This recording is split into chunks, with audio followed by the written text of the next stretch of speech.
மீனராசிக்காரங்களோட குணாதிசயம் அப்படின்னா நீங்க என்ன சொல்வீங்க? இப்போ ஒரு கூட்டத்திலேயே பார்த்தீங்கன்னா, அதிகமா புலம்பிட்டே இருக்கக்கூடிய நபர் யாருன்னா பார்த்தீங்கன்னா மீனராசி. எல்லாமே அவங்களுக்கு கிடைச்சாலும், அதில ஒரு சின்ன குறை இருக்கும். அது எனக்கு கிடைக்கல, இது எனக்கு கிடைக்கல அப்படின்னு குறை சொல்ற நபர்களா தான் இந்த மீனராசிகள் இருப்பாங்க. இவங்க மனசு எப்பவுமே அலபாஞ்சிட்டே இருக்கும். ஒரு விதத்திலயும் இவங்க கரெக்டாவே இவங்களால செயல்பட முடியாது. மனம் நொடி பொழுதுல இவங்களுக்கு சேஞ்ச் ஆகிட்டே இருக்கும். இப்போ ஒரு முடிவு எடுத்திருப்பாங்க. அடுத்த செகண்டில் அடுத்த முடிவு சரி இப்படி வேண்டாம் இப்படி வேண்டாம் சேஞ்ச் பண்ணுற மனப்பக்குவம் இவங்கள்ட்ட மனப்பான்மை இவங்களுக்கு அதிகமாக இருக்கும். இவங்க ஆன்மீகத்தில் ஈடுபட்டு நல்ல ஆன்மீக வளர்த்துக்கிட்டாங்கன்னா இவங்களுக்கு அந்த மன பிரச்சனை கண்டிப்பாக குறையும். ஆனால் எல்லாருமே அவங்களுக்கு அட்வைஸும் பண்ணுவாங்க இந்த வழியில் போங்கன்னு. ஆனால் இவங்களால எல்லாமே பண்ண முடியும். ஆனால் இந்த ஆன்மீகங்கிற விஷயத்தில் மட்டும் அதுதான் அவங்க கண்டிப்பாக பண்ணணும். ஆனால் அவங்களால அது முடியாது.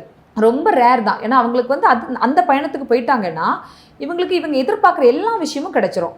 அந்த ஒரு விஷயத்தையும் இவங்க கோட்டை விடுறதுனாலேயே இது எல்லாமே ஃபெயிலியர் ஆகி போகிறதுனால அவங்களால என்ன பண்ணணும், அந்த முடிவுகளை எடுக்க முடியாது. அதனால் மீனராசிக்காரங்களை இருந்தீங்கன்னா கண்டிப்பாக அந்த ஆன்மீக பயணத்தை முதல் ப்ரையாரிட்டி கொடுத்துட்டு மீதியெல்லாம் செகண்ட் தேர்ட் நீங்கள் வச்சுட்டிங்கன்னா வாழ்க்கையில் நீங்கள் தான் சக்ஸஸ்.